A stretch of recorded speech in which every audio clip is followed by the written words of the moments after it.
Ecuador decide, pero ¿en quién confiar? Vamos a presentar inmediatamente a nuestros analistas, nuestros panelistas de hoy. Y comienzo con Marco Paladines, sociólogo en especialización en ciencias políticas por la Universidad Católica del Ecuador. Marco opina, las elecciones en Ecuador podrán fin a un gobierno desastroso. El perfil económico y las relaciones geopolíticas están en juego y exigen, dice, mayor participación política. Moira Suazo, investigadora asociada de la Universidad Libre de Berlín y profesora de la Universidad Mayor de San Andrés. Moira opina, en el momento de la peor crisis económica en 10 años de la región, lo que está en juego en Ecuador es su sostenibilidad y su democracia. Isaac Risco, periodista, autor y ex corresponsal en América Latina de la agencia de noticias DPA, hoy parte del equipo de Deutsche Welle aquí en Berlín. Isaac opina, la crisis económica hace necesario que Ecuador supere la polarización y el revanchismo político. Y ya estamos aquí para acompañar este debate. Usted recuerde que puede participar a través de nuestras redes sociales y también escribirnos un correo a fondo@dw.com. Mi nombre es Jenny Pérez y comienzo inmediatamente con una pregunta general que me gustaría, en primer lugar, que tú, Isaac, respondieras. Y se trata, bueno, estábamos hablando de 16 candidatos, estamos hablando de 3 candidatos que tienen posibilidades de ganar, 2 de ellos son de izquierdas, pero además entre un 10 hasta un 15% de votos nulos, una baja participación o abstención electoral. Y la pregunta que es ante ese escenario, ¿qué les dice a ustedes? ¿Qué te dice a ti, Isaac, ese fraccionamiento del voto, pero también ese desinterés en el Ecuador? Sí, eso constata que hay un gran descontento político. No creo que mucho tiene que ver también con la gestión que ha terminado ahora, ¿no? Que ha sido una gestión, sí, mala. Creo que se puede destacar que nadie va a extrañar a Lenín Moreno y eso habla mucho del mandato que tuvo, ¿no? Y de las expectativas que quizá de cambio político en su momento que despertó y que no cumplió, que no ha satisfecho, ¿no? Entonces creo que eso habla mucho de eso, ¿no? De un país que está en una crisis económica, también golpeado por la pandemia, ¿no? Y que no ve alternativas, ¿no? Eso creo que se refleja bastante bien en el apatismo. O sea, la figura presidencial política. Y además todas las calamidades que se le vinieron al Ecuador suman, digamos, el caldo de cultivo que hace que los ecuatorianos estén desinteresados en estas votaciones. Tú como ecuatoriano, ¿cómo lo ves, Marcos? Bueno, yo creo que Ecuador ha recibido un duro golpe en la moral también, ¿no? La gente está muy desanimada, la gente está muy triste, ha sufrido mucho. La pandemia ha golpeado un país que ya estaba muy golpeado, políticamente fraccionado, dividido por lo que pasó en octubre. Económicamente se encuentra en un momento muy doloroso, ¿no? Con tantos despidos que han ocurrido. 2 millones de personas cayeron en la pobreza. La economía está completamente derrumbada, entonces es un país que está muy golpeado y que en las elecciones tiene la posibilidad, digamos, de expresar un poco, ¿no? esa sensación que tiene. En Ecuador el voto es obligatorio, hay que recordar eso. Entonces la gente está obligada a votar y yo creo que se va a expresar ese descontento con este gobierno que fue elegido para gobernar de otro modo y con otro programa y que rápidamente hizo un giro, hizo un pacto, cambió de aliados y se alineó con el programa perdedor de las elecciones pasadas que estaba más en el sector financiero. Entonces, la desilusión parte también de ese programa, de ese giro que hizo Lenín Moreno apenas ganar las elecciones, dices tú, coincide un poco con lo que dice Isaac, ¿no? Que fue además un giro muy rápido, ¿no? Y que tuvo que ver con un cambio total de orientación, ¿no? Y una alineación con el sector que había perdido las elecciones. Interesante, Marcos. Moira, contigo, la desilusión que habla Isaac y Marcos habla de la desilusión con el proyecto fundamentalmente de Lenín Moreno, pero yo te pregunto a ti, ¿la desilusión también es solamente con este proyecto de gobierno, con este presidente o también con el resto de la clase política en el Ecuador? Sí, yo creo que es realmente importante recuperar una mirada de mediano o largo plazo. En América Latina verdaderamente no es un escenario nuevo que tenemos problemas de representación, en qué forma y de qué modo la sociedad está presente en el plano político y concretamente en el Ecuador. Es decir, cuando nosotros observamos que 37% de los electores más o menos está planteando anular su voto o votar en blanco, esto tiene que llamarnos la atención y esta recuperación de una mirada de mediano o largo plazo está haciendo referencia pues a un proceso en que los que tienen una deuda con la sociedad ecuatoriana son fundamentalmente partidos políticos.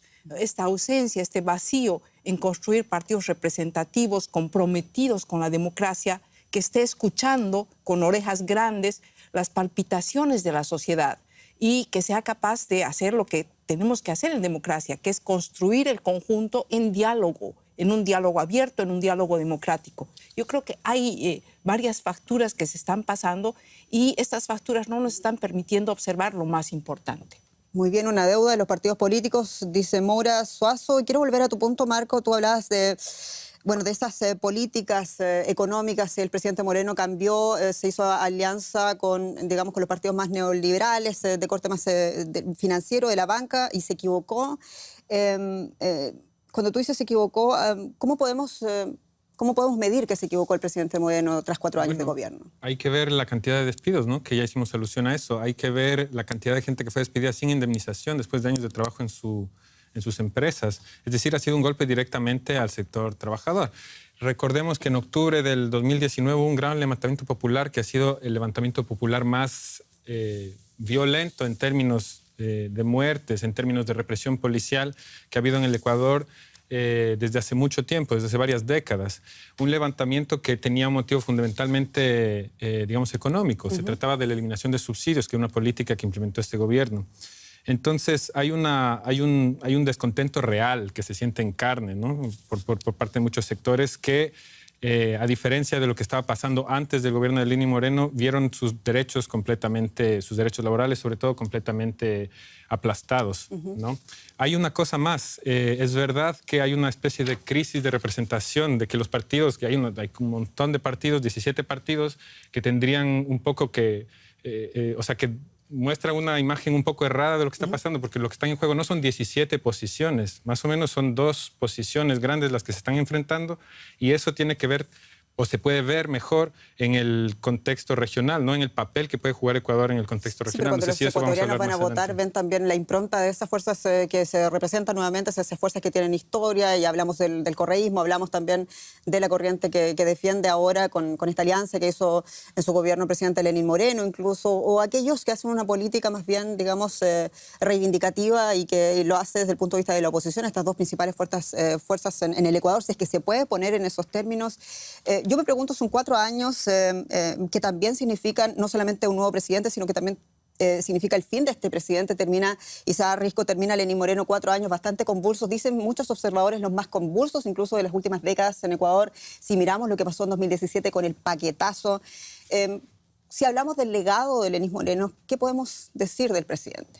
No sé si son los más convulsos. Ecuador ha vivido muchos periodos de inestabilidad política y también de crisis económica, ¿no? En los 90, esos años en que cambiaban gobiernos a cada rato, de golpe de Estado. No sé si son los más convulsos. Sí son convulsos, sí son malos.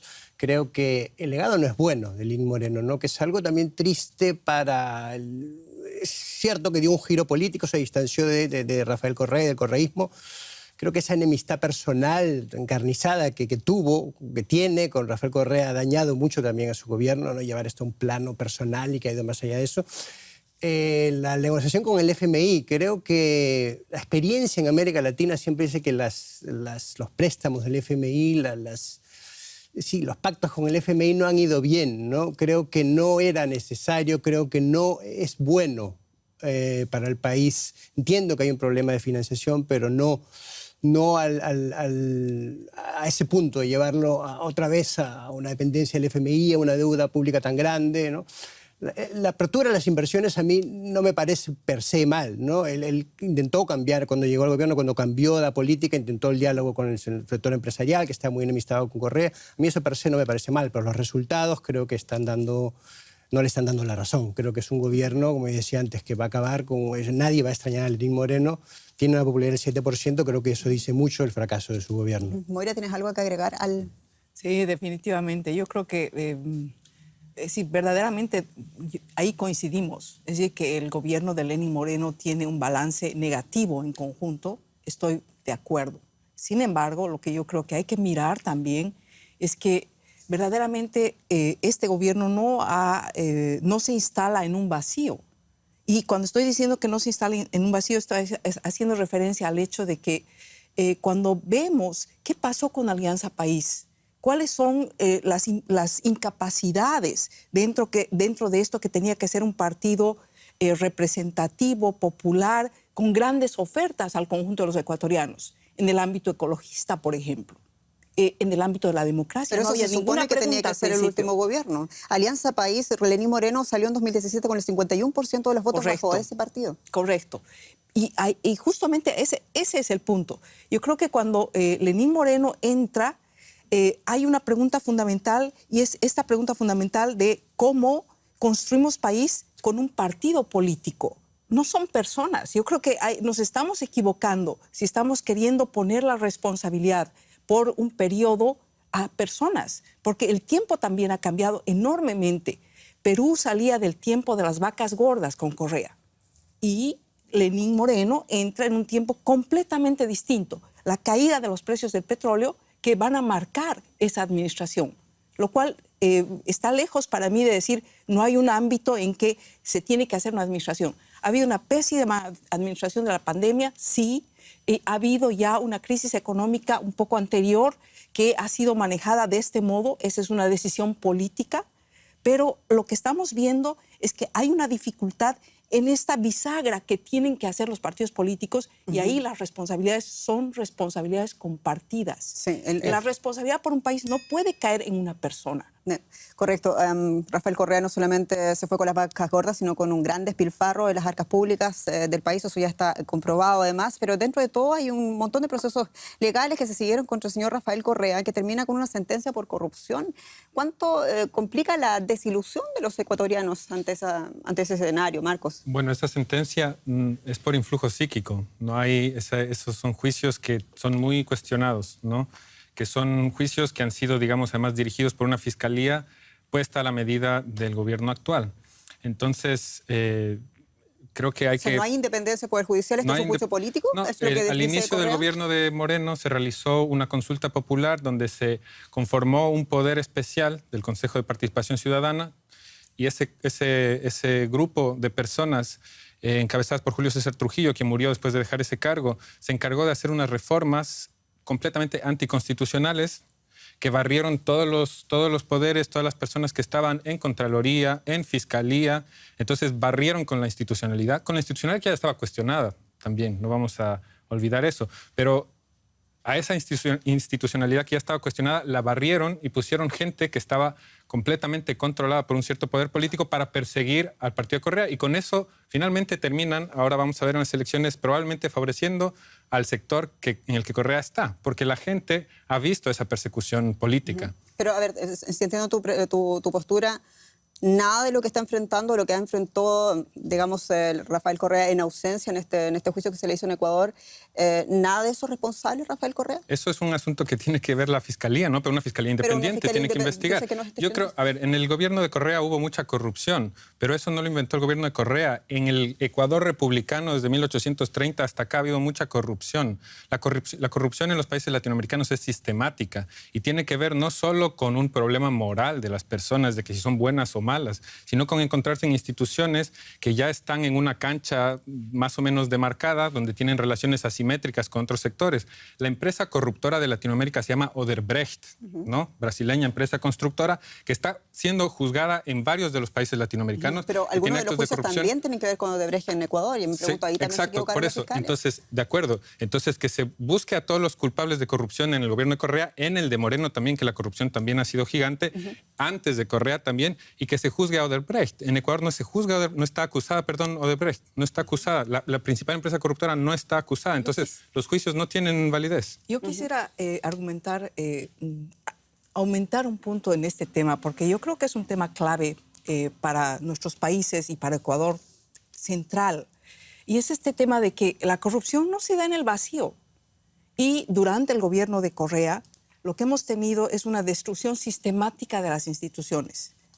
La pregunta sobre la independencia de poderes, la división, la polarización como un acto de voluntad, como una política que se ha seguido sistemáticamente. Yo creo que ahí están las preguntas, porque ¿dónde florece la corrupción? Estoy de acuerdo contigo, Marco. La corrupción no la inventó Correa. Pero ¿por qué no se reconstruyeron las instituciones para que este problema grave, estructural, pueda salir del Estado? Eso es construir Estado fuerte. Estado fuerte no significa mayores edificios y más grandes y Es decir, diferentes formas de distribuir el dinero. Eso no es Estado fuerte. Eso Estado tiene que fuerte ver, son tiene que ver con instituciones fuertes. con lo que tú decías de pasar de esa búsqueda de líderes mesiánicos que le llevan una respuesta a una crisis concreta